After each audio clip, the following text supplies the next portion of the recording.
रख हौसला वो मंजर भी आएगा, प्यासे के पास चलकर समुंदर भी आएगा, थक कर ना बैठ ए मंजिल के मुसाफिर, तुझे मंजिल भी मिलेगी और मिलने का मजा भी आएगा।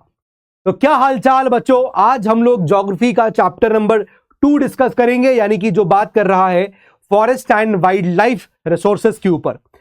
देखो बहुत सिंपल चैप्टर है और छोटा चैप्टर है, काफी कुछ डिलीट हो चुका है। तो चलिए इसको मैं शुरू करता हूं समझाना, एकदम बेसिक से समझेंगे। छोटा सा चैप्टर, जितने सवाल आए उसे आप अच्छे से कर ले जाओ, ठीक है।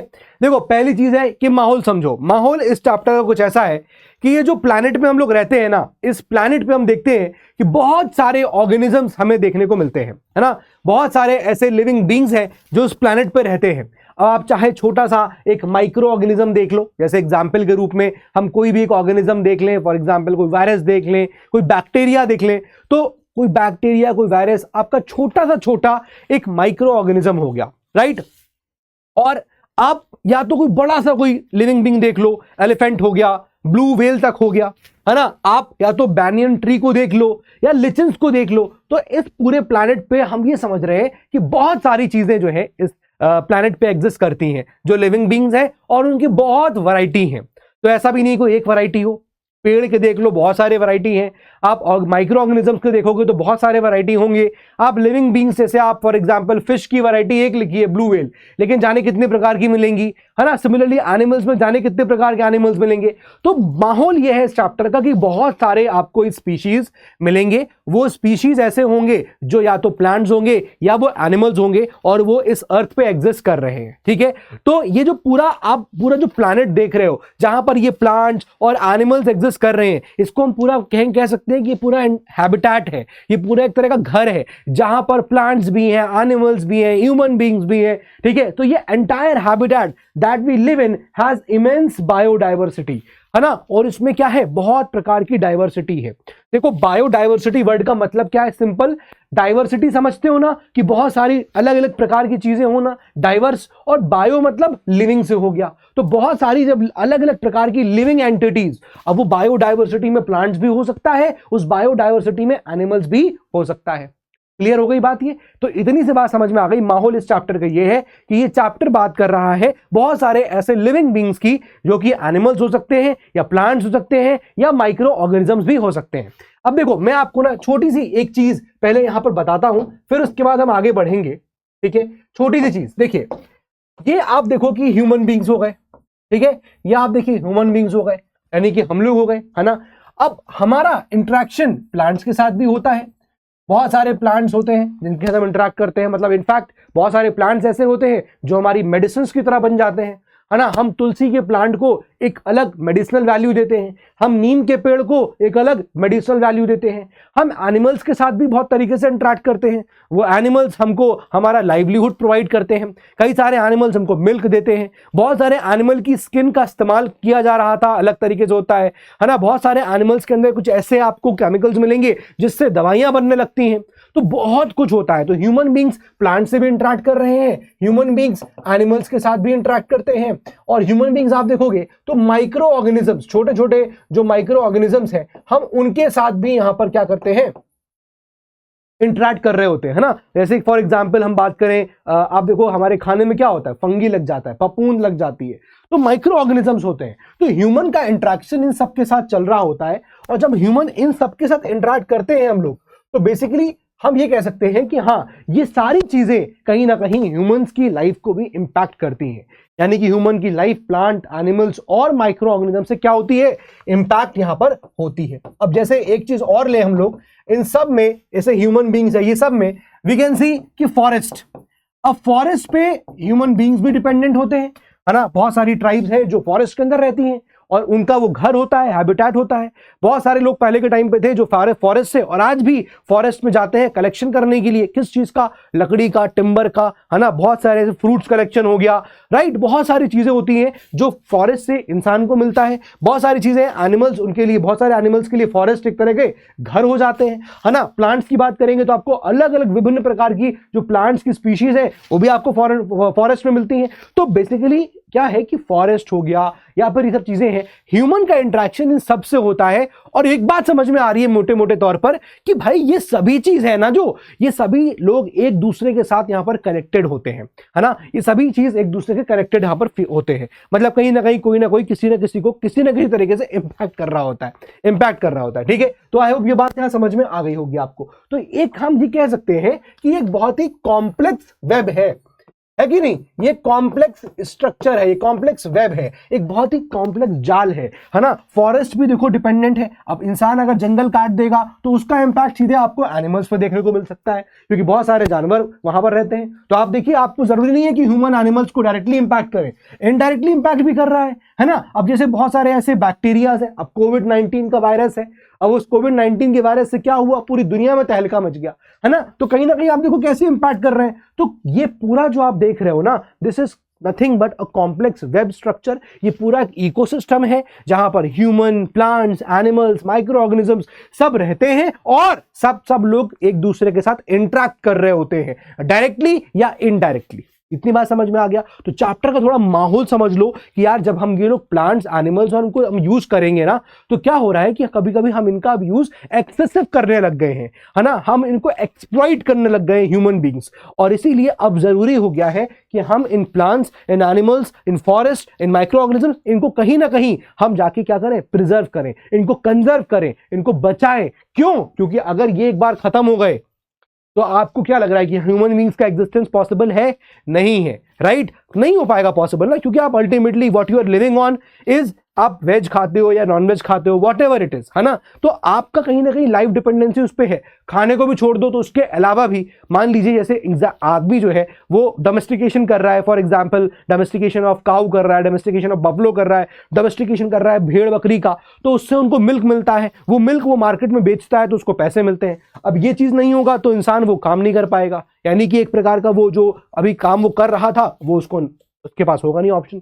तो कुल मिला के ये सारी चीजें इंटरेक्ट कर रही हैं एक दूसरे से, और हम अब ह्यूमन बींग्स को ज्यादा ही एक्सप्लॉइट करने लगे हैं। इसलिए जरूरी है कि इसको हम कंजर्व करें। And this is the entire gist of the chapter. जो आपके एग्जाम में सवाल ही बनता है कि भाई कैसे कंजर्वेशन करना है, वो आपको होपफुली यहां पर अब आगे समझ में आ जाएगा, ठीक है। तो अभी जो मैंने आपको बताया, ठीक है, we share this planet with millions of other living beings, है ना। बहुत सारे लिविंग बींग्स के साथ हम लोग ये प्लैनेट को शेयर करते हैं। माइक्रो ऑर्गेनिजम्स या बैक्टीरिया से ले लो, या लिचन से लेकर बैनियन ट्री ले लो, या फिर एलिफेंट्स या ब्लू व्हेल्स ले लो, है ना, कुछ भी आप कंसिडर कर लो। दिस एंटायर हैबिटेट, जितना भी चीजें हैं that we live in, has immense biodiversity. और इन सबके भी अलग अलग प्रकार हैं, है ना। अब जैसे एक नहीं, आपको एक तरह का हाथी नहीं मिलेगा, हाथी के भी बहुत प्रकार हो जाते हैं, है ना। आपको इस कंट्री में ऐसा हाथी, उस कंट्री में वैसा हाथी, राइट। तो इसके भी बहुत प्रकार होते हैं, है ना। बैक्टीरिया के कितने प्रकार हो जाते हैं, माइक्रो ऑर्गेनिज्म से कितने प्रकार हो जाते हैं। तो ये बहुत बायोडाइवर्सिटी देखने को मिलती है।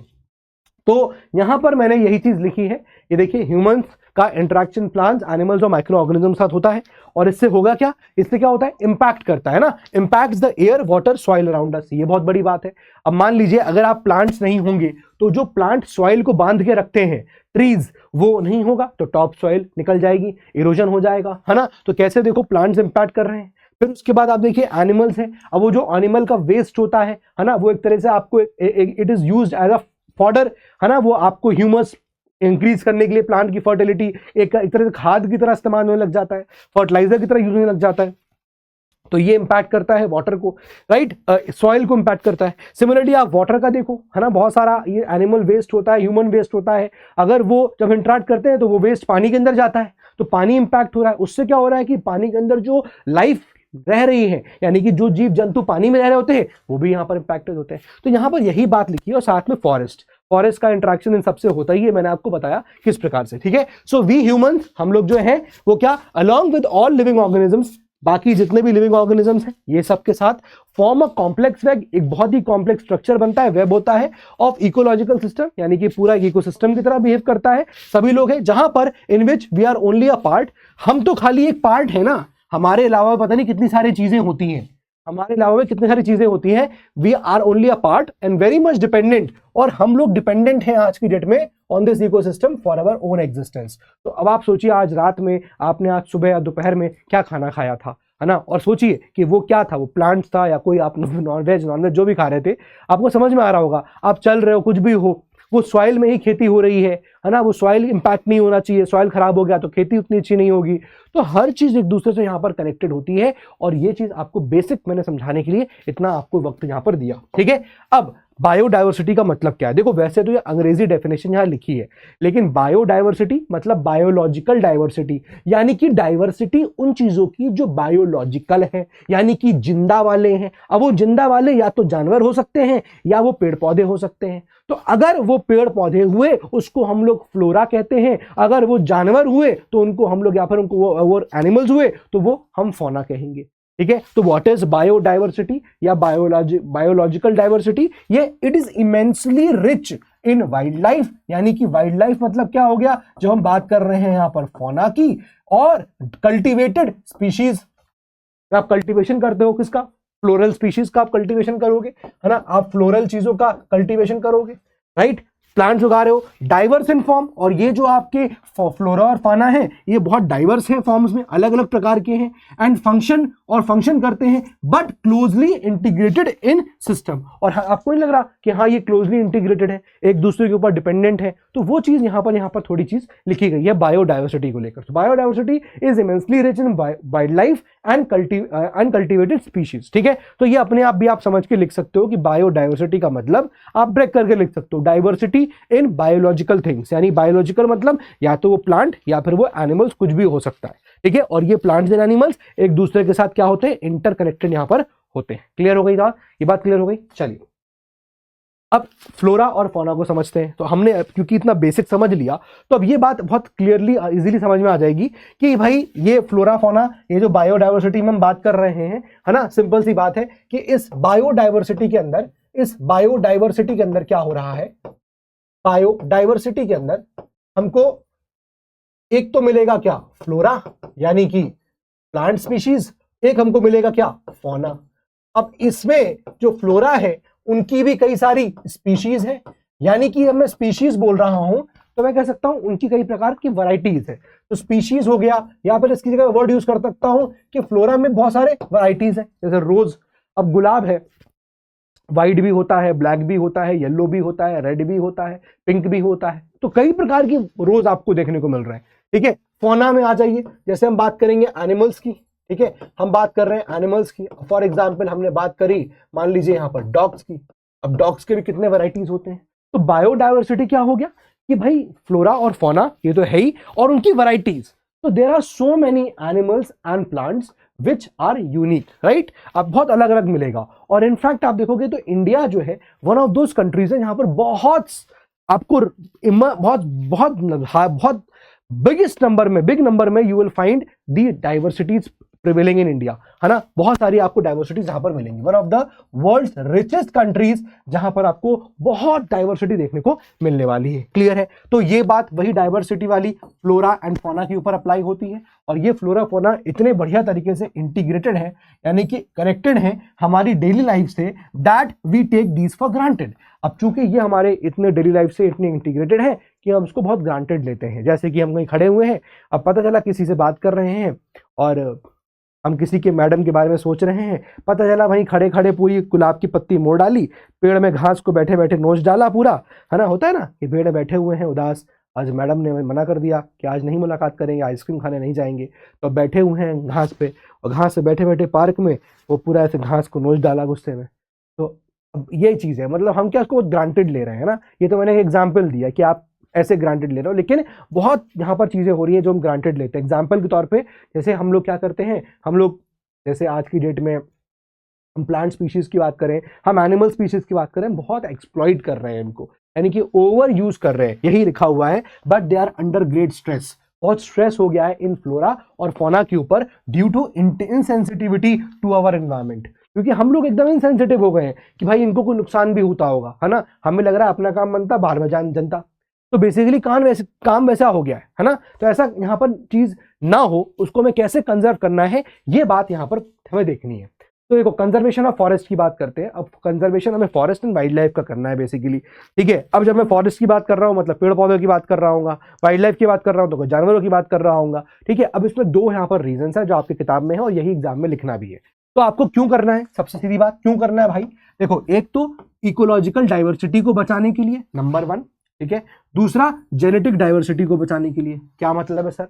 देखो, इकोलॉजिकल डाइवर्सिटी मतलब क्या होता है? इकोलॉजी मतलब इकोसिस्टम में रहने वाले विभिन्न प्रकार के जो प्रजाति हैं, चाहे फ्लोरा हो चाहे फौना हो, ठीक है। तो इकोलॉजिकल सिस्टम को प्रिजर्व रखना है, सभी लोग, सारे जीव जंतु प्रिजर्व रहें, और उससे क्या होगा, हमारे लाइफ सपोर्ट सिस्टम के लिए जो इंपॉर्टेंट चीजें हैं वो इंपैक्टेड नहीं होंगी, ठीक है ना। So preserve the ecological diversity and our life support system, water, air and soil, ठीक है। तो why do we need to conserve forest? क्यों करना है? देखो दोस्तों, यहां पर क्या आपको कई सारे पॉइंट लिखते हैं। एक पॉइंट ये, ताकि हम अपनी इकोलॉजिकल डाइवर्सिटी को प्रिजर्व कर पाए। दूसरा, हमारा जो सपोर्ट, लाइफ सपोर्ट सिस्टम्स हैं, वाटर, एयर और सॉइल, ये कहीं भी क्या हो, डिग्रेड ना हो, हमें इन्हें प्रिजर्व करना है। तीसरा, जेनेटिक डाइवर्सिटी। अब जैसे मैंने कहा ना आपको कि रोज की इतनी प्रकार की डाइवर्सिटी है, डॉग्स के इतने प्रकार के डाइवर्सिटीज हैं, इतने प्रकार हैं उनके, तो हमें वो डाइवर्सिटी को बचाना है। तो कैसे चेंजेस आते हैं डॉग्स के अंदर? भाई कुत्ता कुत्ता ही होता है, डॉग डॉग होता है, बट उसमें वैरायटी कैसे? एक पामेलियन हो गया, एक रॉटवीलर हो गया, एक ये हो गया, वो हो गया। तो भाई जेनेटिक डाइवर्सिटी है ना, जीन्स आर डिफरेंट, तो हमें वो भी प्रिजर्व करनी है, इसलिए ये भी हमारा एक ऑब्जेक्टिव हो गया। चौथा क्या?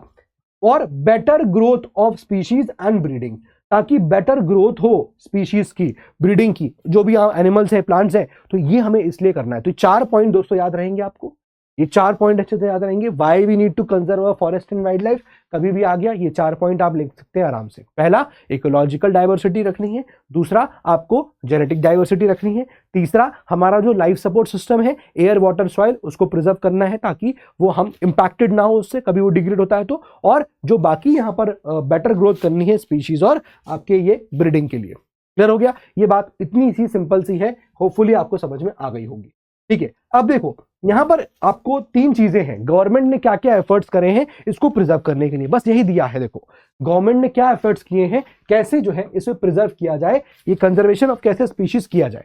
तो वैसे इसके कई सारे 6 पॉइंट होंगे, बट मैं आपको 3 पॉइंट पहले बताता हूं जो आपको याद रखने हैं, और उन 3 पॉइंट को फिर कैसे ओपन करना है मैं वो भी आपको लिख के बता दूंगा, मतलब लिख के लेके आया हूं। देखो जरा भाई, गवर्नमेंट ने क्या एफर्ट किए, सरकार ने क्या किया है, कैसे यहां पर प्रिजर्व किया जाए, कंजर्व किया जाए स्पीशीज को, ठीक है। Government efforts to preserve conservation of species, कैसे गवर्नमेंट ने किया है यहाँ पर? तो देखो, पहला चीज, सरकार ने यहाँ पर एक एक्ट पास किया है। क्या है उस एक्ट का नाम? Indian wild life protection act 1972 का, ठीक है ना। एक एक्ट है, एक कानून बना दिया सरकार ने, गवर्नमेंट ने, और गवर्नमेंट ने ये कहा कि देखिए, ये Indian wild life protection act है, ये वाइल्ड लाइफ को प्रोटेक्शन देता है। कोई भी अगर यहाँ पर जानवरों को डिक्लेयर करते हैं कि ये जानवर जो है बहुत इंपॉर्टेंट है, इसकी पॉपुलेशन डिक्लाइन हो रही है, इसका कोई हंटिंग नहीं करेगा, कोई हंटिंग करेगा तो इलीगल माना जाएगा, है ना, उस जानवर को हम प्रोटेक्शन दे रहे हैं, तो इसलिए एक एक्ट पास किया गया जिसको बोलते हैं Indian wild life protection act, ठीक है। दूसरा, सरकार ने क्या बोला, सरकार ने क्या किया, नेशनल पार्क्स और वाइल्ड लाइफ सेंचुरीज को स्टैब्लिश कर दिया, है ना। हम बहुत सारे ऐसे नेशनल पार्क्स देखते हैं, कान्हा नेशनल पार्क हो गया, है ना, काजीरंगा नेशनल पार्क हो गया, और वहां अलग प्रकार की स्पीशीज, एनिमल स्पीशीज वहां प्रिजर्व्ड है ना। वैसे आप देखो, नेशनल पार्क्स हैं आपके। तो गवर्नमेंट ने पहला चीज तो एक्ट बनाया जिसमें वाइल्ड लाइफ प्रोटेक्शन को प्रिजर्व किया। दूसरा, बहुत सारे नेशनल पार्क्स और वाइल्ड लाइफ सेंचुरीज बनाई। और तीसरा, बहुत सारे ऐसे स्पेसिफिक एनिमल्स के लिए प्रोजेक्ट बनाए ताकि उनको प्रोटेक्ट किया जाए। जैसे एग्जाम्पल के रूप में प्रोजेक्ट टाइगर, है ना, प्रोजेक्ट टाइगर बनाया गया, यानी कि इसमें टाइगर के प्रिजर्वेशन की बात यहां करी जाएगी। देखो, ये तो मैंने आपको 3 पॉइंट बता दिए। कभी ये आ गया कि भाई गवर्नमेंट की क्या एफर्ट्स है, तुम्हारे पास ये 3 पॉइंट होने चाहिए। अगर वो इक्का दुक्का नंबर में आ गए तो भाई तुम इतना लिख के आ जाओगे तो भी काम चल जाएगा। कभी तुमसे 3 नंबर में पूछ लिया तो भी तुमको बता देता हूं तुम्हें क्या लिखना है। अभी पहले आपको ये 3 पॉइंट, भाई मैंने पूछा कि यार क्या है, देखो अगर अपन को पूछ लिया गया तो अपन को ये 3 पॉइंट तो एटलीस्ट पता होने चाहिए ना, अपन को ये 3 पॉइंट तो एटलीस्ट पता होने चाहिए। क्या सरकार ने क्या किया? पहला, वाइल्ड लाइफ प्रोटेक्शन एक्ट पता होना चाहिए अपन को कि भाई wild life protection act of 1972 government ने, प्रोटेक्शन एक्ट 1972 गवर्नमेंट ने बना दिया, ठीक बात है। दूसरा, भाई गवर्नमेंट ने बहुत सारे नेशनल पार्क्स बना दिए, और गवर्नमेंट ने बहुत सारे यहां पर wild life sanctuaries, short form में लिख रहा हूं WLS, यानी कि वाइल्ड लाइफ सेंचुरीज बना दी। और तीसरा क्या, स्पेसिफिक प्रोजेक्ट्स यहां पर लॉन्च किए, ठीक है, स्पेसिफिक प्रोजेक्ट्स लॉन्च किए स्पेसिफिक एनिमल्स के लिए, specific project for specific animals, ठीक है। तो एग्जाम्पल के रूप में अगर हम देखें तो हम लिख सकते हैं प्रोजेक्ट टाइगर हो गया, है ना, प्रोजेक्ट एलिफेंट हो गया, तो स्पेसिफिकली सिर्फ एलिफेंट के लिए, सिर्फ आपके टाइगर के लिए, एंड ऑल दीज थिंग्स। बात समझ में आ गया? तो ये 3 स्टेप्स आपको जो यहाँ पर गवर्नमेंट स्टेप्स जो है वो पता होने चाहिए, गवर्नमेंट के स्टेप्स जो आपके एनसीईआरटी में दिए हुए हैं, तो ये तो आपको पता होने चाहिए। ठीक है, अब थोड़ा सा इन स्टेप को जो भी हमने यहाँ देखे हैं ना, Indian wild life protection act, अब ये या एस्टैब्लिशमेंट ऑफ नेशनल पार्क्स या फिर ये जो स्पेसिफिक प्रोजेक्ट्स, इसके बारे में थोड़ा और ओपन कर लेते हैं। कभी 3 नंबर में आ गया तो अपन कैसे लिखेंगे इसको, देखो जरा, देखो अब अपन ने क्या ये यहाँ पर 6 पॉइंट मेंशन कर दिए। ठीक है, कभी 3 नंबर में आ गया तो ये 6 पॉइंट ऐसे लिख सकते हो, 5 भी लिख दो, जो भी है। ठीक है, अब देखो पहला क्या, एक तो अपन ने देख लिया Indian wild life protection act हुआ, एक तो हमने देख लिया कि हाँ भाई सर ये Indian wild life protection act आपने बता दिया, ठीक बात है, एक पॉइंट हो गया। दूसरा सर आपने बताया था कौन सा, दूसरा आपने बताया था सर नेशनल पार्क्स, और आपने बताया था अभी वाइल्ड लाइफ सेंचुरीज, ठीक है, ये 2 हो गया।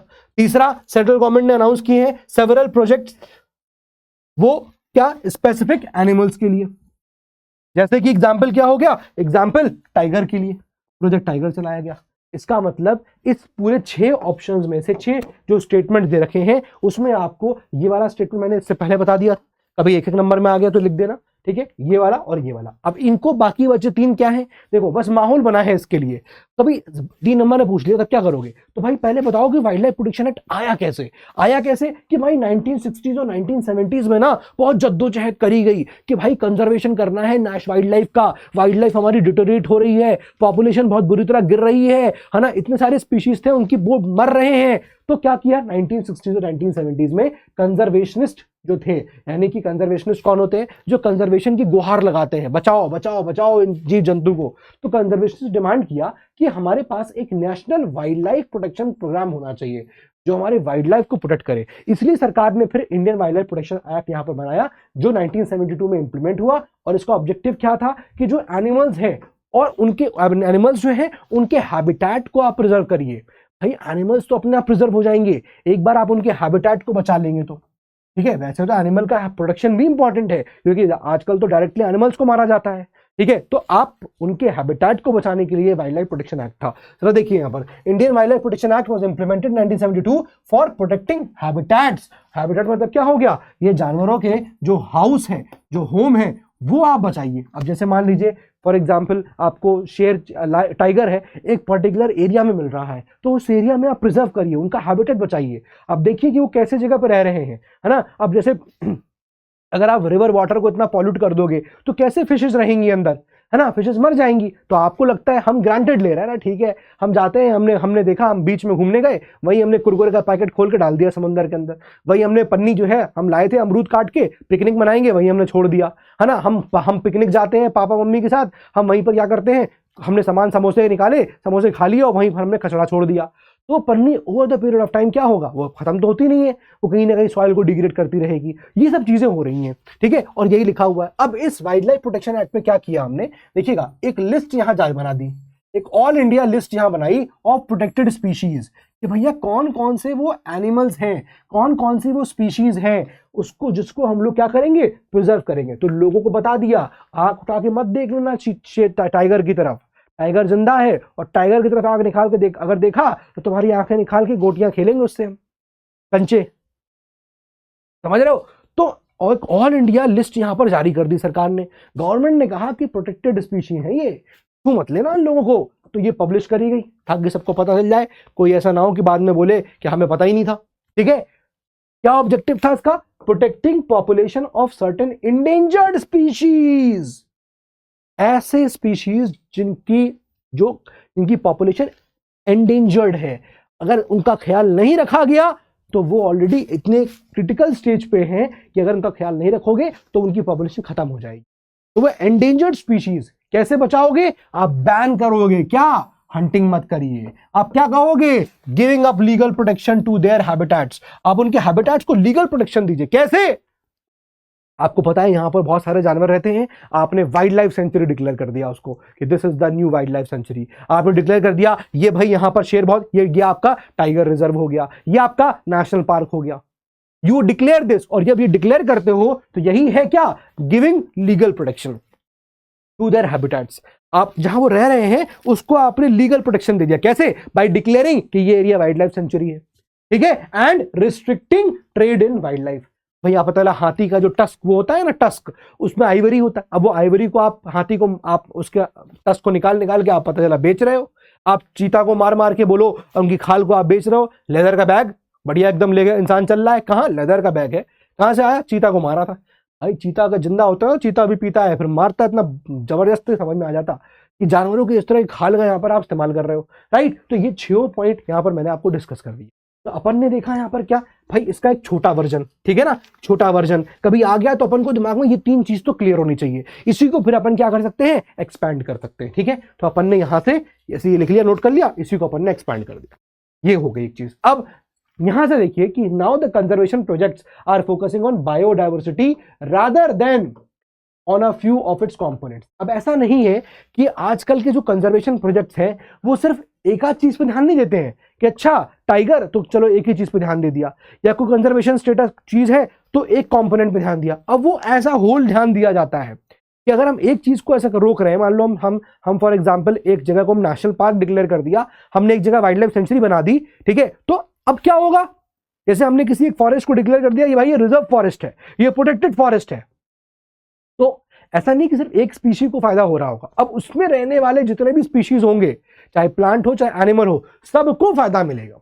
तो किसी एक कंपोनेंट को ना देखकर आजकल कंजर्वेशन प्रोजेक्ट ऐसे हैं जो एज अ होल फायदा सबको कर रहे हैं, ठीक है। एक तो ये हो गया। अब नया चीज ये है कि सिर्फ प्लांट्स और एनिमल्स ही नहीं, अब कीड़े मकोड़े भी हैं जिनको इसमें यहां पर जगह मिल रही है, क्योंकि बहुत सारे कीड़े मकोड़े ऐसे हैं जो हमारे लिए फायदेमंद होते हैं। अभी कीड़े मकोड़े इंसेक्ट समझ लो, जैसे फॉर एग्जाम्पल आप देखोगे यहां पर insects are beginning to find a place in the conservation planning। Conservation planning में हम लोग इंसेक्ट्स को भी देख रहे हैं कि आजकल अब तो इसमें इसको भी प्रिजर्वेशन दिया जाता है। एग्जाम्पल के लिए देखिए बटरफ्लाईज हो गए, है ना, मॉथ्स हो गए। बताओ बटरफ्लाई हमारे लिए क्या कर सकता है।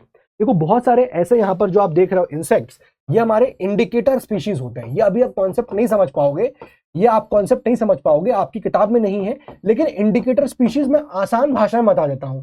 जैसे फॉर एग्जाम्पल इंडिकेटर मतलब क्या हो सकता है कि अगर आपको किसी एक जगह एक कोई स्पीशी मिल रही है, इसका मतलब हम ये कह सकते हैं इंडिकेट कर रही है वो स्पीशी कि यहां पर पॉपुलेशन, यहां पर जो पानी है वो बहुत अच्छा साफ है। भाई कुछ ऐसी स्पीशीज होती है ना जो सिर्फ गंदे पानी में रह सकती हैं, ऐसी स्पीशीज भी होती है। जैसे मच्छर है, अब ऐसे मच्छर क्या इंडिकेटर स्पीशी है कह सकते हैं। एग्जाम्पल समझने के लिए बता रहा हूं कि मान लो कोई मच्छर आपको दिख रहे हैं, कहीं तालाब है और मच्छर बहुत है, तो हम क्या बोलेंगे कि लगता है पानी गंदा है, क्योंकि साफ पानी में मच्छर नहीं पनपता, गंदे पानी में पनपता है। स्टेल वाटर में जहां पर पानी रुका हुआ है वहां पनपता है। तो ये क्या, ये इंडिकेट कर रहा है कि पानी कहीं तो गंदा हो गया है। कुछ ऐसे होते हैं स्पीशीज जो सिर्फ साफ पानी में ही रह सकते हैं। अब अगर वहां पर कोई स्पीशीज की पॉपुलेशन डिक्लाइन हो रही है, इसका मतलब क्या है, पानी गंदा हो रहा होगा, तभी तो पॉपुलेशन डिक्लाइन कर रही है। तो ये एक तरह की इंडिकेटर स्पीशीज होती हैं। इसलिए अब इंसेक्ट्स को भी हम लोग रखते हैं, प्रोटेक्ट कर रहे हैं, क्योंकि अगर वो वहां से खत्म हो रही हैं, जैसे पानी में कुछ साफ पानी में कुछ इंसेक्ट्स रहते हैं, कुछ ऑर्गेनिज्म आपको देखने को मिलेंगे जो साफ पानी में ही रहते हैं, राइट, तो वो इंडिकेटर स्पीशीज हमें यहाँ पर हेल्प करती हैं। तो एग्जाम्पल के लिए आप देखो बीटल्स हो गया, साथ में ड्रैगन फ्लाई हो गया, have been added to the list of protected species under wildlife protection act. तो वाइल्ड लाइफ प्रोटेक्शन एक्ट के अंदर भी इनको यहाँ पर ऐड किया गया है। जैसे एग्जाम्पल देखिए यहाँ पर इन 1991 क्या हुआ था, पहली बार 17-18 सालों में कोई आए जाए मेरे ख्यालों में, बट अपन को यहाँ क्या समझना है, अभी कोई ख्याल में नहीं आना चाहिए। इन 1991 क्या हुआ था, first time plants were also added to the list starting with 6 species. लो भैया, पहली बार प्लांट्स को ऐड किया गया था, यानी कि ये थोड़ा सा इतिहास बता रहा है कि पहले सिर्फ स्पीशी जानवर को प्रोटेक्ट करते थे, फिर धीरे धीरे 1991 में इनको लगा कि नहीं नहीं नहीं भैया, हमको तो प्लांट को भी यहाँ पर बचाना है, तो प्लांट को भी यहां पर लगाना शुरू कर दिया। क्यों, क्योंकि साइंस एंड टेक्नोलॉजी थोड़ा डेवलप कर गई थी और अब लोग प्लांट से चीजों को एक्सट्रैक्ट कर करके दवाई बना रहे थे, ठीक है। तो इसलिए फिर धीरे धीरे क्या हुआ, प्लांट्स को भी ऐड किया गया इस लिस्ट के अंदर, जो कि प्रिजर्वेशन लिस्ट है, ठीक है। सिंपल कहानियां हैं। चलिए अब आगे आ जाते हैं, प्रोजेक्ट टाइगर। अब प्रोजेक्ट टाइगर का भी सवाल आता है। देखो प्रोजेक्ट टाइगर में क्या, टाइगर हमारे लिए बहुत इंपॉर्टेंट स्पीशीज है ना, एक वाइल्ड लाइफ स्पीशीज है। इसमें क्या बता रहे हो सर, तो सब लोग जानते हैं, ठीक है। अब देखिए यहाँ क्या हुआ, 1973 में हमारी आंखें चकाचौंध हो गई, हमारी आंखें एकदम, समझ रहे हो। तो 1973 में अथॉरिटीज को रियलाइज हुआ, अथॉरिटीज की भी हालत एकदम टाइट हो गई, क्या कि भैया टाइगर की पॉपुलेशन वहां बहुत डिक्लाइन कर गया है ना। ये सब डिक्लाइन करके जनता, इनकी जनसंख्या बड़ी कम हो गई है। कितनी कम हो गई कि भैया 55,000 थी समझ लो सेंचुरी की स्टार्ट होने पे, जब 19वीं शताब्दी 20वीं शताब्दी शुरू हुई होगी, 1901, 1902, 1903 55,000 रही होगी, और 1973 आते आते इनकी पॉपुलेशन इतनी बची है। 1827। तो उनको लगा यार ये तो बड़ी दिक्कत वाली बात है, चीता भी पीता है, क्या क्या क्या, अपन ने चीता को एकदम लंका लगा दी उसकी। ठीक है, तो अपन को मतलब नॉट चीता ऑफ कोर्स, यहाँ टाइगर की बात हो रही है। तो यहां पर क्या भाई, क्या ऐसे फैक्टर्स थे कि इनकी पॉपुलेशन इतनी डिक्लाइन हो गई?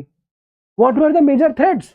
इनकी पॉपुलेशन डिक्लाइन क्यों हुई होगी, ये हमें समझना टाइगर प्रोजेक्ट टाइगर के तहत। तो भाई देखो यहाँ पर ये 5 रीजन दिए गए हैं, एज इट इज एग्जाम में आप नोट करके आना। क्या मेजर थ्रेट्स क्या क्या है? पोचिंग फॉर ट्रेड, अब आप यहाँ पर टाइगर को यहाँ मार रहे हो ट्रेड करने के लिए। श्रिंकिंग हैबिटेट, जहां वो रहते हैं जंगलों को काट रहे हो खेती बाड़ी और बड़े बड़े महल बनाने के लिए। Depletion of prey basis species, अब ये क्या है सर, बहुत अंग्रेजी लिख दी इसने, क्या मतलब है डिप्लीशन? किस चीज का डिप्लीशन? डिप्लीशन समझते हो, कम होना, किस चीज का? Prey base species. अरे भैया मालिक, जिसपे ये टाइगर डिपेंड कर रहा है, टाइगर जिसको मार के खाएगा, जब जिसको मारना है वो खाए, जिसको मार के खाएगा, जब वही खत्म होने आएंगे तो वो किसको खाएगा?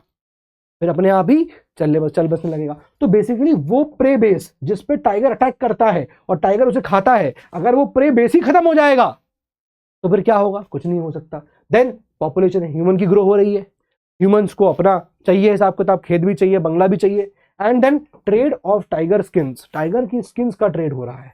पता चला टाइगर के स्किन के बैग बना लिया, है ना, आजकल हम टाइगर के स्किन का हमने जैकेट बना लिया, बहुत बढ़िया लेदर का जैकेट बन गया। Use of their bones, tiger की बोन्स का इस्तेमाल हो रहा है ट्रेडिशनल मेडिसिन के अंदर। जो ट्रेडिशनल मेडिसिन है उसमें टाइगर की बोन से जो निकलता है, एक्सट्रैक्ट किया जाता है ना, उसका इस्तेमाल हो रहा है बोन्स के अंदर। तो टाइगर का पॉपुलेशन के डिक्लाइन के वेरियस रीजंस। अब ये सब क्यों हुआ? क्योंकि साइंस एंड टेक डेवलप हुआ, साइंस समझ डेवलप कर गई, तो लोगों को समझ में आया अच्छा इस चीता से हम लोग ये भी कर सकते हैं, ओ इनकी मेडिसिन, इनके बोन से जो निकलता है हम कह सकते हैं वो केमिकल कैन बी, वो things can be used for making medicine. तो हमने फिर क्या, बढ़िया है, लाओ और मारते हैं और बेचेंगे, और बेच बेच के एकदम अमीर हो जाएंगे, बढ़िया बढ़िया जैकेट बेचते हैं। लोगों ने करना शुरू कर दिया, इस वजह से आप देखोगे जो पॉपुलेशन है वो यहां पर डिक्लाइन करते चली गई। ठीक है ना। अब इंडिया और नेपाल दो ऐसे यहां देश हैं जहां आपको बहुत बड़ी पॉपुलेशन देखने को मिलेगी। अबाउट 2/3 जो पॉपुलेशन है, अगर हम देखें surveying tiger population in the world, तो ये इंडिया और वर्ल्ड में आपको यहां पर 2/3 पॉपुलेशन मिलेगी। और यही दो देशों में आप देखोगे यहां प्राइम टारगेट्स हैं फॉर पोचिंग हो रही है, इलीगल ट्रेडिंग हो रही है। बात समझ आ रही है? ये यहां पर इंपॉर्टेंट हो जाता है प्रोजेक्ट टाइगर के तहत इतनी बातें जानना। ठीक है कि भाई प्रोजेक्ट टाइगर हमारे लिए बहुत इंपॉर्टेंट स्पीशीज है। ठीक है, तारीफ कर दी बहुत है भैया, लेकिन क्या, पॉपुलेशन डिक्लाइन हो रही है। तो ये बात आपको समझनी है। अब डायग्राम बना सकते हो, चार्ट, फ्लो चार्ट बना लेना कि भैया टाइगर तो ठीक है ना, टाइगर जिंदा है और इंपॉर्टेंट भी है, ठीक बात है। दूसरा, पर इनकी पॉपुलेशन डाउन हो रही है, ठीक बात है। थ्रेट्स क्या क्या है वो आपने यहां नोट कर लिए, ये हो गए। और फिर एग्जाम्पल कंट्रीज कौन कौन से हैं जहां पर इनकी ऐसी हो रही है? India and Nepal. अब ये 4 पॉइंटर्स में आप पूरा आंसर लिख सकते हो, है कि नहीं? 4 पॉइंटर्स नोट कर लेना इस प्रकार से। अच्छा, इसमें और क्या दिया हुआ है जरा वो देखते हैं। तो इस प्रोजेक्ट टाइगर को, यानी कि टाइगर को बचाने के लिए, देखा हमने टाइगर बहुत है, कोई दिक्कत नहीं, 55,000 थे, लेकिन 1973 में देखा कि सिर्फ 1800 कुछ बचे हुए हैं, तो हमारी हालत खराब। फिर हमने समझा कि भाई टाइगर का कम क्यों हुए, तो देखा कि 5-6 रीजन दिए गए हैं टाइगर की पॉपुलेशन कम क्यों हुई। इंडिया नेपाल में हंटिंग होती है मेनली, तो इसीलिए टाइगर को प्रिजर्व करने के लिए प्रोजेक्ट टाइगर शुरू किया गया 1973 में। ठीक है, समझ रहा बात को? अब वाइल्ड लाइफ प्रोटेक्शन एक्ट आया है 1972 में, और 21 साल बाद प्रोजेक्ट टाइगर आ गया 1973 में।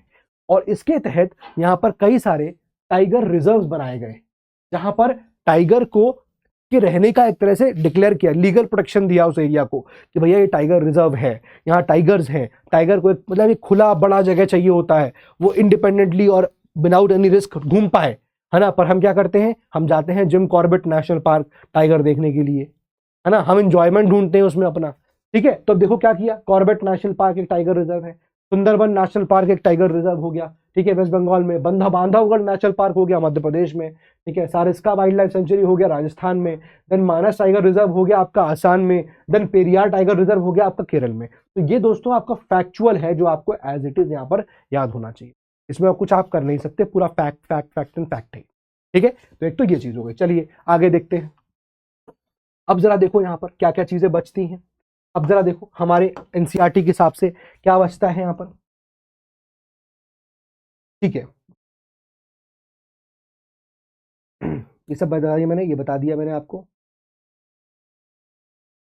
ठीक है, अब जैसे यहाँ पर सेंट्रल गवर्नमेंट और स्टेट गवर्नमेंट ने क्या क्या यहाँ पर प्रोटेक्ट करने के लिए बोला हुआ है, कई सारे यहाँ पर आप देखोगे तो आपको एनिमल्स प्रोटेक्ट करने के लिए बोले हुए हैं। जैसे फॉर एग्जांपल हम बात करेंगे सेंट्रल गवर्नमेंट या फिर स्टेट गवर्नमेंट्स, तो इन लोगों ने, इन गवर्नमेंट्स ने सिर्फ ऐसा नहीं है कि टाइगर को लेकर, यानी कि बहुत सारी ऐसी स्पीशीज हैं, ठीक है, जिनका प्रोटेक्शन के लिए बोला गया है, इनके प्रोटेक्शन के लिए कहा गया है, और इस किताब में कई सारे को नाम भी लिया है। जैसे फॉर एग्जांपल आप देखोगे, है ना, एक तो आपने देख ही लिया कि टाइगर हो गया, ठीक है, इसके अलावा आप देखोगे कि वन हॉर्न राइनोसेरोज हो गया।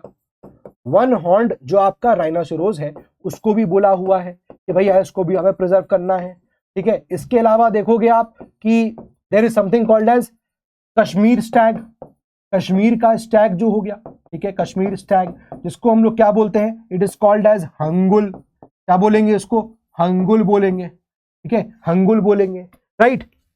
ये बात आपको समझनी है। और जस्ट अ मिनट, ठीक है, तो ये बात आपको समझनी है ना। इसके अलावा आप देखोगे क्रोकोडाइल हो गए, एशियाटिक, पहले एक लिख लो एशियाटिक लॉयन, एक लिख लो आप एशियाटिक लॉयन, एशियाटिक लॉयन हो गया, ठीक है। इसके अलावा लिख लो और क्रोकोडाइल हो गया। और क्रोकोडाइल में भी यहां पर आप देखोगे तो 3 प्रकार दिए हैं क्रोकोडाइल के, 3 प्रकार आपके बुक्स में यहां पर दिए हुए हैं, ठीक है। कौन कौन से दिए हुए हैं, एक है आपका फ्रेश वाटर क्रोकोडाइल, एक है सॉल्ट वाटर क्रोकोडाइल, और आप देखोगे एक है घड़ियाल, ठीक है। तो एक आपका कौन सा है, घड़ियाल, घड़ियाल, एक हो गया आपका फ्रेश वाटर क्रोकोडाइल हो गया, ठीक है, और एक आपको हो गया salt water crocodile, salt water crocodile. अब हेडिंग डाल दो यहां से, एक चीज और नोट कर लीजिए बढ़िया तरीके से, हेडिंग डाल दीजिए types and distribution of forest. अब एक बात समझ में आ गया कि भाई ये फॉरेस्ट जो है ना बड़ा ही इंपॉर्टेंट पार्ट हमारा होता है, तो हमें टाइप्स एंड डिस्ट्रीब्यूशन देखने हैं इस फॉरेस्ट के, कितने प्रकार के होते हैं और इसका डिस्ट्रीब्यूशन। यहां से ना सवाल आपको देखने को मिलेगा, राइट। देखो यहां पर आपको 3 प्रकार के फॉरेस्ट पर लिख लेने हैं। पहले अपन नाम लिख लेंगे और फिर उसके बाद एक एक करके हम लोग उसको डिस्कस कर लेंगे। देखो पहला जो होगा उसको नोट करिएगा, that is called as reserved forest. क्या बोलते हैं इसको हम लोग, रिजर्व्ड फॉरेस्ट यहां पर इसको कहते हैं, रिजर्व्ड फॉरेस्ट हो गया। दूसरा क्या हो गया, प्रोटेक्टेड फॉरेस्ट। तीनों में फर्क क्या बताता हूं भी आपको, प्रोटेक्टेड फॉरेस्ट हो गया, ठीक बात है, प्रोटेक्टेड फॉरेस्ट हो गया। तीसरा नोट करिएगा अनक्लास्ड फॉरेस्ट, अनक्लास्ड फॉरेस्ट, अनक्लास्ड फॉरेस्ट। अब जरा तीनों का ना पहले समझ लो कि क्या फर्क होता है। देखो हम रिजर्व फॉरेस्ट की बात करेंगे तो रिजर्व्ड मतलब क्या होता है, जैसे मान लो मैं कोई अगर कभी ट्रेन में ट्रैवल कर रहा हूं, है ना, और मैंने अगर अपनी सीट रिजर्वेशन कराया लिया, रिजर्व कर लिया, तो अब उस पर कोई और बैठ ही नहीं सकता, यानी कि वो किसी के लिए भी नहीं है, अब सिर्फ मेरे लिए है। वैसे ही रिजर्व फॉरेस्ट क्या कि फॉरेस्ट का एक एरिया जो आप रिजर्व कर दोगे, यानी कि उसमें कोई और कार्यक्रम अब होगा ही नहीं। जैसे फॉर एग्जांपल सर क्या कार्यक्रम हो सकता है, अब आपको पता है कि बहुत सारी ऐसी ट्राइब्स हैं जो जंगलों में रहती हैं, है ना, वो उस जंगल में रहकर भी उस रिजर्व्ड फॉरेस्ट में नहीं जा पाएंगी। वो जंगल के एरिया में रह रहे हैं लेकिन जंगल का कुछ एरिया है ना जिसको रिजर्व कर दिया है, तो वो उस एरिया में नहीं जा सकते, है ना। वो फ्रूट कलेक्शन, फूड कलेक्शन, है ना, या फिर अपने जानवरों को चराने के लिए, या फिर कोई फ्यूल वुड कलेक्ट करने के लिए, लकड़ी कलेक्ट करने के लिए, ये घर में लाके उसको जला लेंगे खाना बनाने के लिए, ये सब कुछ भी नहीं कर सकते, ठीक है ना। तो इसका मतलब रिजर्व फॉरेस्ट में आप देखोगे क्या कि इसमें काफी स्ट्रिक्ट प्रोहिबिशन होता है, या फिर स्ट्रिक्ट रेगुलेशन ऑफ एक्टिविटीज देखने को मिलता है, ठीक है। यानी कि एक्टिविटीज को बड़ा स्ट्रिक्टली रेगुलेट करते हैं, यानी कि क्या प्रोहिबिशन होता है, प्रोहिबिशन है फ्रॉम डूइंग एक्टिविटीज, ठीक है। तो ये एक तरह का रिजर्व्ड हो गया, रिजर्व्ड फॉरेस्ट हो गया। लेकिन जब हम बात बोलते हैं प्रोटेक्टेड फॉरेस्ट की, तो ये बहुत ज्यादा स्ट्रिक्ट रेगुलेशन इसमें लागू नहीं होते हैं, बहुत स्ट्रिक्ट रेगुलेशन नहीं होते हैं, ये इसको प्रोटेक्शन दिया गया है, इसमें ऐसा मना नहीं किया गया ये नहीं करोगे वो नहीं करोगे, मतलब there are certain things but बहुत स्ट्रिक्ट नहीं है। जैसे इसमें तो कह दिया कोई घुसेगा ही नहीं, इसमें कह दिया कि भाई कोई इसमें जानवर चराई नहीं करेगा, है ना, ये सब बातें बोल दी। लेकिन फॉरेस्ट में आप देखोगे, इस वाले फॉरेस्ट यहां पर जो प्रोटेक्टेड फॉरेस्ट होते हैं, इसमें सब रिलैक्सेशंस आर देयर, ठीक है, नॉट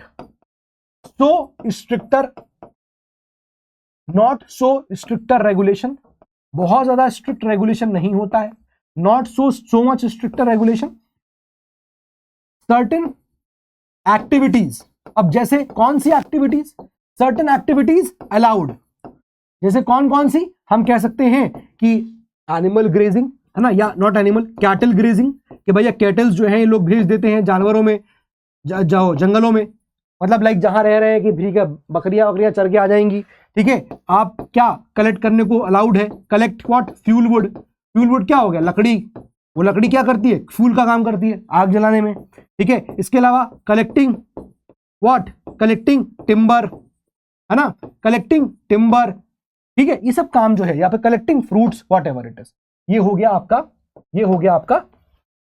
प्रोटेक्टेड फॉरेस्ट, ठीक है। अब जरा देखो अनक्लास फॉरेस्ट क्या होता है। देखो अनक्लास फॉरेस्ट में आप देखोगे कि इन सबकी कोई मनाहियत नहीं होती है, बट ये जो फॉरेस्ट होते हैं ना, ये forest are in the control of government also and you will find in the control of locals also, ठीक है। तो पहले तो यहां पर ये चीज है आपके एनसीईआरटी में, उसको लिख लीजिए, these are other forest and wastelands belonging to both government and private individual communities. तो इसमें आपको क्या मिलेगा, इसमें हमको ऐसे वेस्टलैंड्स ही मिल रहे हैं, ऐसे हमको फॉरेस्ट ही मिल रहे हैं, तो ये पार्ट ऑफ फॉरेस्ट भी है, forest and wastelands, forest and wastelands हो गए, और ये इसका कंट्रोल गवर्नमेंट के पास भी है प्लस लोकल्स जो हैं उनके पास भी होता है, ठीक है। और यही लोग जो होते हैं वो प्रिजर्व करते हैं या फिर वो कंजर्वेशन करते हैं, वो लोग क्या कर रहे हैं, कंजर्व कर रहे हैं, कंजर्वेशन करते हैं, ठीक है। तो बेटा ये तीन आपको क्लास में, ये आपको एग्जाम में पूछता ही है। अब इसमें एक चीज पहले और नोट कर लो, फिर मैं आगे बढ़ूंगा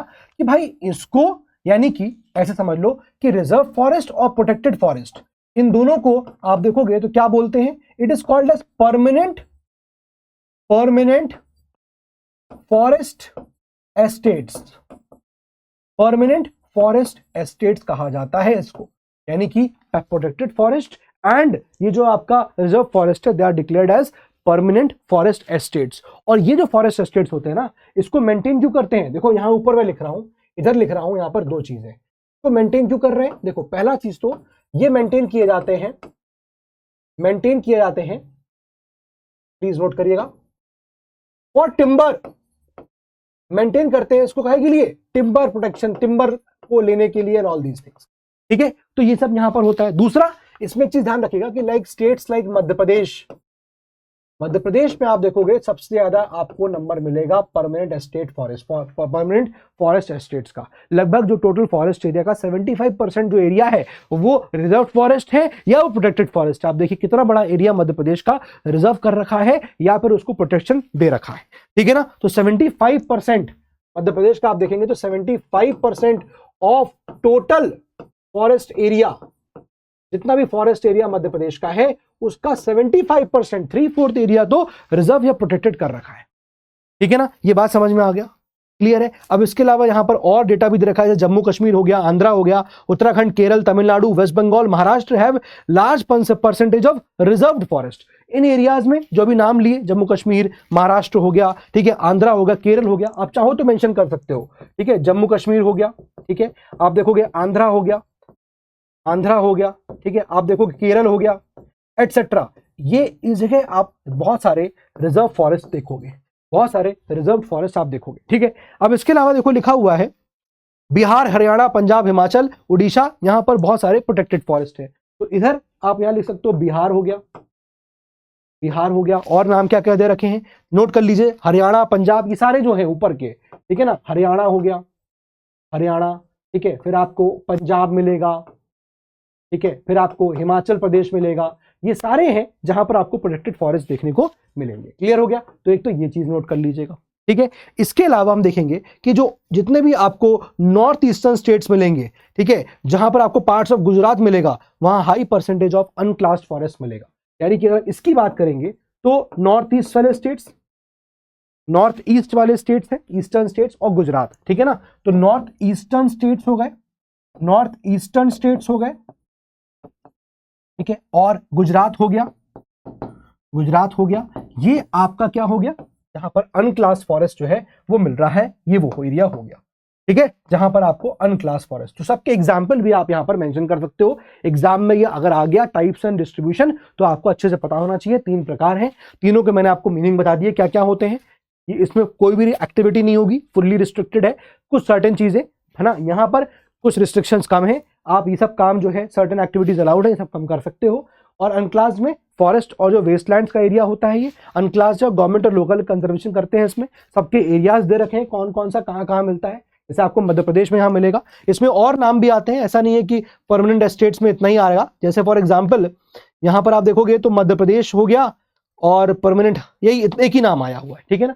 इसके लिए परमानेंट फॉरेस्ट एस्टेट के लिए एक नाम आया हुआ है, रिजर्व के लिए ये 3-4 नाम है, इसको आप याद कर सकते हो, तो बस इतना ध्यान रखिएगा, ठीक है। तो ये हो गया आपका फॉरेस्ट को लेकर। अब आगे आते हैं, सीधे सीधे हम बात करते हैं कम्युनिटी एंड कंजर्वेशन की। चलिए अब देखिए, सिंपल सी चीज है, ज्यादा कुछ नहीं है इसमें भी। प्लीज सी हेडिंग डाल दीजिए, कम्युनिटी एंड कंजर्वेशन। अब जरा समझो बात को बेटा, फिर से कुछ नहीं, सिंपल है, कुछ भी यहां पर नहीं है, जरा देखिएगा, कुछ भी यहां नहीं है, सिंपल।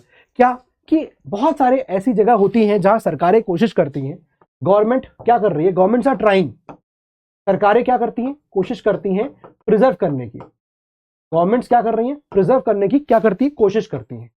गवर्नमेंट कोशिश कर रही है बट फेल हो जाती है, ठीक है, बट फेल हो जा रही है, यानी कि वो प्रिजर्व नहीं कर पा रही है। थोड़ा मैं सही से लिख देता हूं उसको, ठीक है। तो जैसे मैं बोलूं, गवर्नमेंट प्रिजर्व करने के लिए क्या करती हैं, ट्राई कर रही हैं, ठीक है, एफर्ट्स पुट ऑन करती हैं। लेकिन क्या होता है कि कभी कभी हम देखते हैं कि बट दे समटाइम्स फेल। हमने देखा कभी कभी ऐसा होता है, समटाइम्स वो फेल कर जाते हैं। तो ऐसे में अब कौन करेगा ये प्रिजर्व, ये प्रोटेक्शन, ऐसे में कौन करेगा, कम्युनिटी खुद सामने आएगी, कम्युनिटी प्रिजर्व करेगी। अब ठीक है ना, कम्युनिटी प्रिजर्व करेगी। जो लोग वहां रह रहे हैं, जहां का एरिया है, वहां पर प्रिजर्वेशन नहीं हो पा रहा है, तो वो खुद ही कम्युनिटी करेगी। जैसे एग्जाम्पल के लिए हम यहाँ पर 2 एग्जाम्पल लेंगे और वो आपके एनसीईआरटी में भी दिया हुआ है। एक एग्जाम्पल है सारिस्का टाइगर रिजर्व का, सारिस्का टाइगर रिजर्व, ठीक है।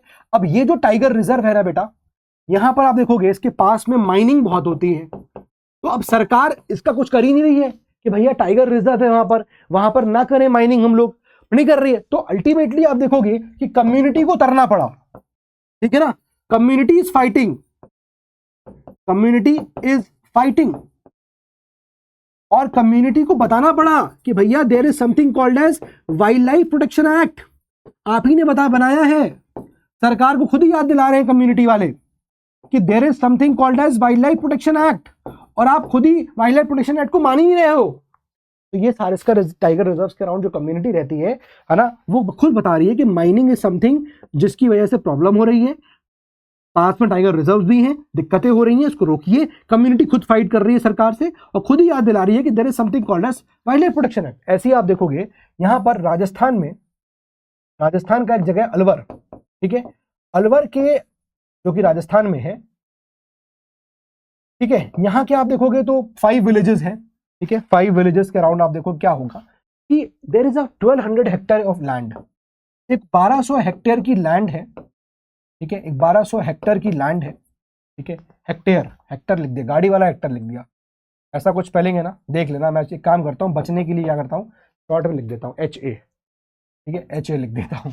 चलो एनीवे समझ लो पहले, अलवर राजस्थान में कुछ गांव हैं, 1200 हेक्टेयर ऑफ लैंड जो है ना, यहाँ की जो कम्युनिटी है वो उसे खुद ही प्रिजर्व कर रही है, और वहां की कम्युनिटी ने इस पर्टिकुलर एरिया को जो 1200 हेक्टेयर का है, इसको डिक्लेयर कर रखा है क्या, भैरवदेव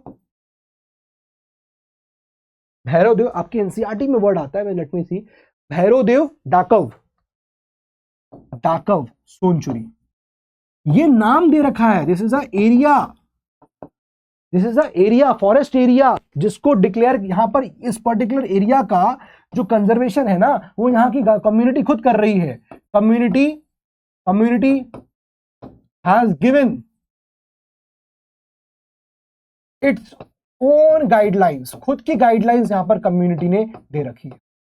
तो ये वो बात आती है कि जहां पर कम्युनिटी सामने आती है और प्रिजर्व करती है। तो ये तो 2 नाम हो गए, सारिस्का टाइगर रिजर्व में भी ऐसे ही हुआ कि माइनिंग हो रही है, माइनिंग के अगेंस्ट यहां पर जो है कम्युनिटी खड़ी हो गई, और यहां पर अलवर की कहानी भी ये हो गई। अब इसके अलावा आपके एनसीईआरटी में 4 ऐसे मूवमेंट्स और दे रखे हैं जहां कम्युनिटी का रोल जो है वो आता है, ठीक है ना।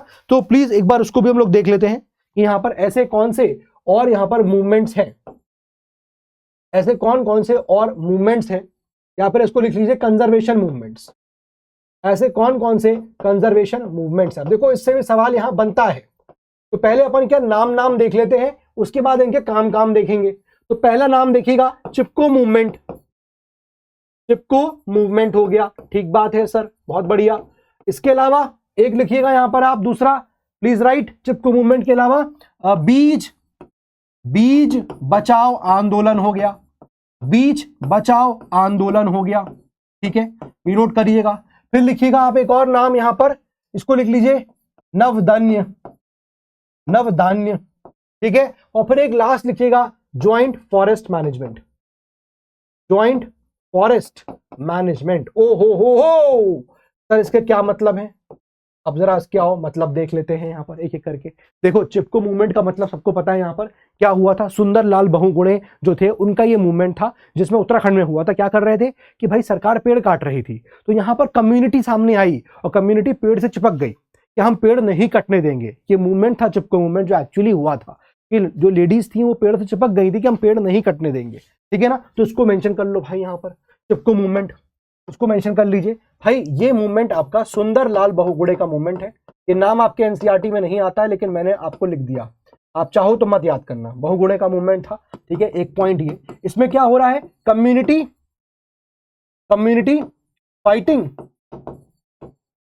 Fighting against cutting down of trees.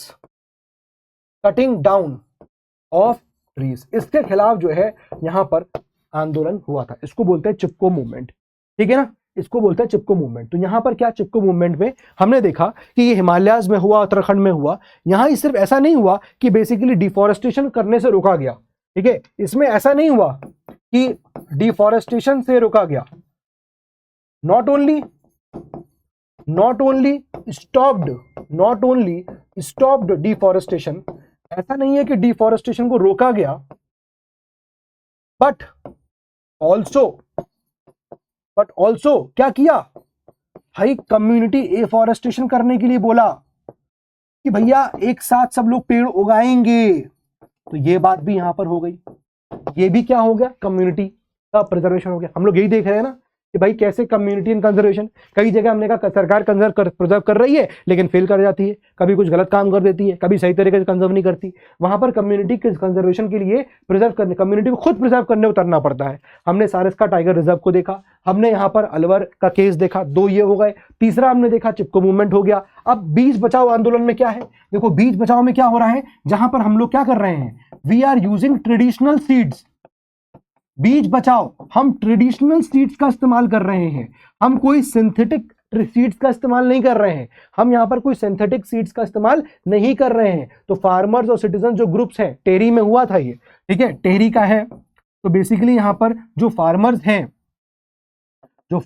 हैं, ठीक है, जो यहां पर सिटीजन्स हैं, वो ट्रेडिशनल सीड्स के इस्तेमाल करके वो फार्मिंग करते हैं, ठीक है। तो एक तो ये चीज हो गया, यहां पर कम्युनिटी को उतरना पड़ा। क्यों, सरकारें बोल रही है कि भाई आप सिंथेटिक सीड्स का इस्तेमाल करो, है ना, आप सिंथेटिक सीड्स का इस्तेमाल करो। तो ये ऐसी आपको सीड्स ऐसी आपको प्रमोट कर रहे हैं, करने के लिए या फिर मजबूर कर रहे हैं जो इकोलॉजिकल फार्मिंग नहीं है। लेकिन बीज बचाओ आंदोलन में क्या कहा गया कि भैया इकोलॉजिकल फार्मिंग को प्रमोट किया जाए, ऐसी फार्मिंग करो जो इकोलॉजिकल हो, है ना, इकोलॉजिकल फार्मिंग को प्रमोट किया गया। आप ट्रेडिशनल फार्मिंग से करो, ठीक है ना। ऐसे ही आपको नवदन में देखने को मिलेगा। नवदन में क्या हो गया, तक यहां पर क्या हुआ, देखो नवदन में अगेन सिंथेटिक फर्टिलाइजर्स का यूज मना किया गया। सिंथेटिक फर्टिलाइजर्स, ठीक है, usage, no synthetic fertilizers usage, कोई यहां पर यूसेज नहीं होना चाहिए। ज्वाइंट फॉरेस्ट मैनेजमेंट में क्या हो रहा है, जरा इसको भी समझ लेते हैं। देखिएगा ज्वाइंट फॉरेस्ट मैनेजमेंट की बात करेंगे तो देखो नाम से पता चल रहा है ज्वाइंट फॉरेस्ट मैनेजमेंट। मैनेजमेंट कैसा, किसका, फॉरेस्ट का, कैसा, ज्वाइंट। तो इसमें यहां क्या होता है कि सरकार भी होती है प्लस लोकल कम्युनिटी भी होती है, और ये दोनों लोग क्या मिलके यू विल फाइंड कंजर्वेशन करेंगे। तो ये जो प्रोग्राम आप देख रहे हो ज्वाइंट फॉरेस्ट मैनेजमेंट का प्रोग्राम, ये यू विल फाइंड 1988 में चालू हो गया था। 1988 आपके एनसीईआरटी में यहां पर चीजें लिखी हुई हैं। ये जो ज्वाइंट फॉरेस्ट मैनेजमेंट था, ठीक है, लोकल्स भी हैं, सरकार भी है, और ये प्रोग्राम 1988 से शुरू हो गया था in the state of Odisha. ठीक है, उड़ीसा के स्टेट में आपको देखने को मिलेगा। ये शुरू हो गया था, वहां लॉन्च हो गया था। एनसीईआरटी की लाइंस पढ़ूंगा तो लिखा हुआ है, the program has been in formal existence since 1988 when the state of Odisha passed the first resolution for joint forest management। इसको शॉर्ट फॉर्म में आपकी किताब में JFM कहा गया है। ठीक है, JFM, इसको आप ऐसे भी कर सकते हो कि जनवरी फरवरी मार्च। ठीक है, तो JFM इसको यहां पर बोला गया है। ठीक है, अब यहां पर टोटली क्या किया जा रहा है, लोकल विलेजेस इंस्टीट्यूशंस पे, यानी लोकल विलेजेस वालों पे, लोकल कम्युनिटी वालों पे रिलाई किया जा रहा है कि यार आप लोग इस जगह रहते हो, आप लोग बेटर बता सकते हो क्या करना है क्या नहीं करना है।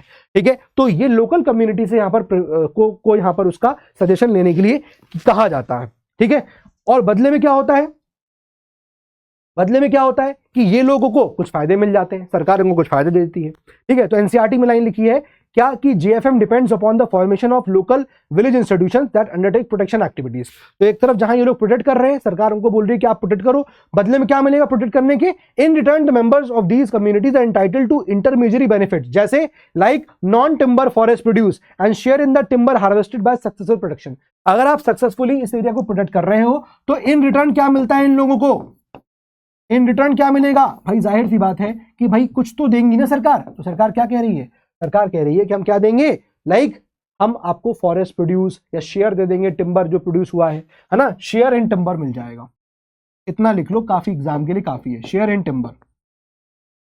ठीक है, आफ्टर सक्सेसफुल हार्वेस्ट, अगर सक्सेसफुल हार्वेस्ट हुआ तो शेयर आपको टिम्बर में मिलेगा।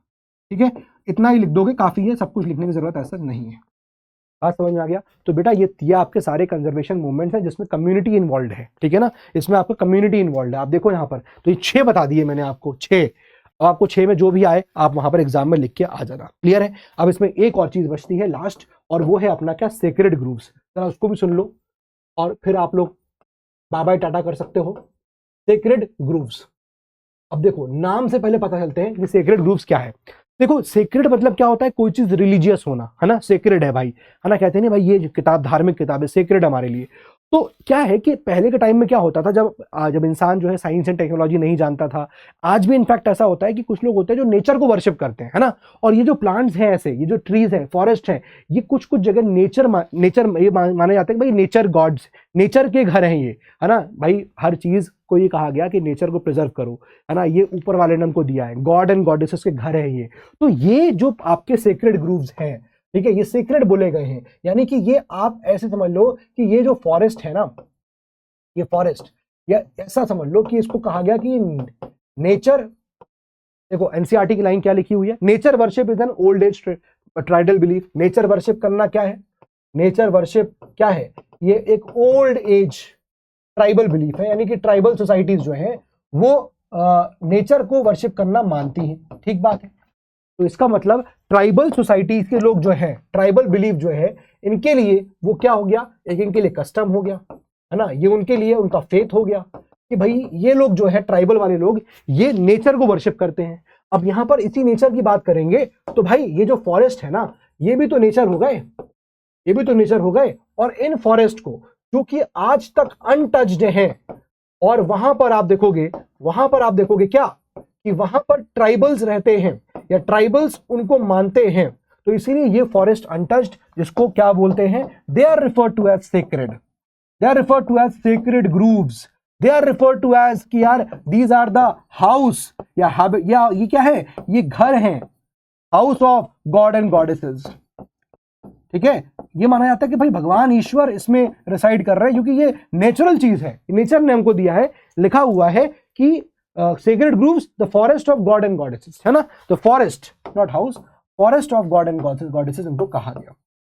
ठीक है, तो ये तो एक एग्जांपल हो गया जहां पर कुछ प्रकार के फॉरेस्ट को वर्शिप किया जा रहा है, इसलिए दे आर अनटच्ड, उसको कोई नहीं छूता है, सरकार भी नहीं छूती है, तो उसको क्या बोलते हैं हम लोग, सेक्रेड ग्रूव्स बोल रहे हैं। लेकिन इतना ही है क्या, नहीं, इसके अलावा भी आपको देखने को मिलेगा। जैसे फॉर एग्जाम्पल मैं आपको बताऊं कि अब नेचर वर्शिप में क्या आएगा, जैसे महुआ हो गया, महुआ, है ना, आपने सुना होगा इस प्लांट के बारे में, है ना, जैसे लिखा भी हुआ यहाँ पर, महुआ हो गया। तो मुंडास और जो संथल जो है छोटा नागपुर एरिया के, वो महुआ को वर्शिप करते हैं। ठीक है, वो कदम्बा को वर्शिप करते हैं, महुआ कदम्बा। कौन कौन कर रहा है इनको वर्शिप, कौन कर रहा है भाई, इनको वर्शिप कर रहे हैं संथल्स। ठीक है, इनको वर्शिप कर रहे हैं मुंडाज, ठीक है, मुंडाज। तो ये लोग इनको वर्शिप कर रहे हैं, इसीलिए देखो ये क्या माने जाते हैं, ये भी काफी सीक्रेट यहाँ पर माने जाते हैं, मतलब दे आर इंपॉर्टेंट, और इसलिए इनका यहाँ पर कोई कुछ छूता होता नहीं है भैया इनको। ठीक है, जैसे ट्राइबल्स ऑफ उड़ीसा है, बिहार है, they worship what, they worshipping tamarind. Please देखिएगा, ठीक है, जैसे फॉर एग्जांपल अगर हम बात करें कि tribals of Orissa and Bihar, ये क्या वर्शिप कर रहे हैं, they are worshipping tamarind, tamarind को वर्शिप कर रहे हैं। समझ लो ना आपको, जैसे आपको और भी चीजें मिलेंगी। For example if I tell you, इसी चीज से निकल के आती है क्या, जैसे आप देखोगे कई बार आपको टेम्पल्स में, मंदिरों में यू विल फाइंड लंगूर्स, ठीक है, यू विल फाइंड मैकाक्वेज, स्पेलिंग देख लीजिएगा एक बार, यू विल फाइंड मैकाक्वेज, इसमें स्पेलिंग लिखी हुई है MACAQUES, MACAQUES। तो ये जो आप देख रहे हो टेम्पल्स में, ये क्यों है, बिकॉज लोग वहां जाते हैं टेम्पल्स में, एंड दीज लंगूर्स एंड मैकाक्वेज, इनको फीड भी किया जाता है ना, तो ये माना जाता है ना, ये माना जाता है सेक्रेड कॉल। जैसे यहां लिखा हुआ है कि for example you will find troops of macaques and langurs around many temples, they are fed daily, उनको जो वहां जो जाते हैं भक्त, उनको यहाँ डेली फीड करते हैं, and treated as part of temple, और उनको टेम्पल का यहाँ पर पार्ट माना जाता है, ठीक है ना, as temple devotees. In and around Bishnoi villages की बात करें राजस्थान में, ये भी एक एग्जाम्पल दे रखा है, herds of blackbuck, chinkara, nilgai, peacocks can be seen an integral part of the community, इनको भी इंटीग्रल पार्ट बोला गया। सेक्रेड ग्रूव्स बेसिकली एक तो ये हो गया, लेकिन जब हम बात कर रहे हैं यहाँ पर कि ऐसे कुछ नेचुरल चीजें, उनको भी लोग काफी मानते हैं, महुआ, कदम्बा, इनको वर्शिप कर रहे हैं कौन, you will find Munda, Santhals of Chota Nagpur पे प्लेटो, वो लोग कर रहे हैं। Then tribals of Odisha Bihar हो गए, टामारंड को वर्शिप कर रहे हैं। सिमिलरली यू विल फाइंड कि langurs and macaques you will find in temple, लोग जाते हैं उनको फीड करते हैं, उनको यहाँ पर टेम्पल का डिवोटीज मान के यहाँ पर फीड किया जाता है। तो ये सब चीजें भी चलती हैं, और इस प्रकार से भी यहाँ पर कंजर्वेशन जो है वो हो रहा है, ठीक है, यही चीज जो है यहाँ पर बोली गई है, और इससे ज्यादा इस चैप्टर के अंदर कुछ नहीं है दोस्तों। विद दिस हमारा ये चैप्टर भी यहाँ पर एंड हो गया, और होपफुली आपको ये सारी चीजें ना जितना भी हो ये पूरा याद कर लेना। देखो कंजर्वेशन मूवमेंट सब मैंने लिख के बता दिया, ठीक है, हमने यहाँ पर ये भी देख लिया सेक्रेड मूवमेंट्स का क्या हो गया, फिर हमने कम्युनिटी के ऊपर 2 और पहले बताए थे आपको, तो 2 ये बताए, 4 ये बताए, 6 हो गए, ठीक है। उसके अलावा टाइप्स एंड फॉरेस्ट, ये इंपॉर्टेंट है, तीनों के प्रकार और उनके एरियाज और क्या क्या इनके अंदर होता है वो आपको पता होना चाहिए, ठीक है। ये वाला मत भूलना, परमानेंट फॉरेस्ट स्टेट क्या बोलते हैं, इन दोनों को मिला के it is referred to as the permanent forest state, ध्यान रखिएगा, ठीक है। सेंट्रल और भी यहाँ पर जानवर है, एक बार आप लोग ना एनसीईआरटी में रेफर कर लेना, इक्का दुक्का नाम और यहाँ लिखे हुए हैं तो वो भी ऐड कर सकते हो, ठीक है, बट नहीं भी करोगे तो कोई दिक्कत नहीं है।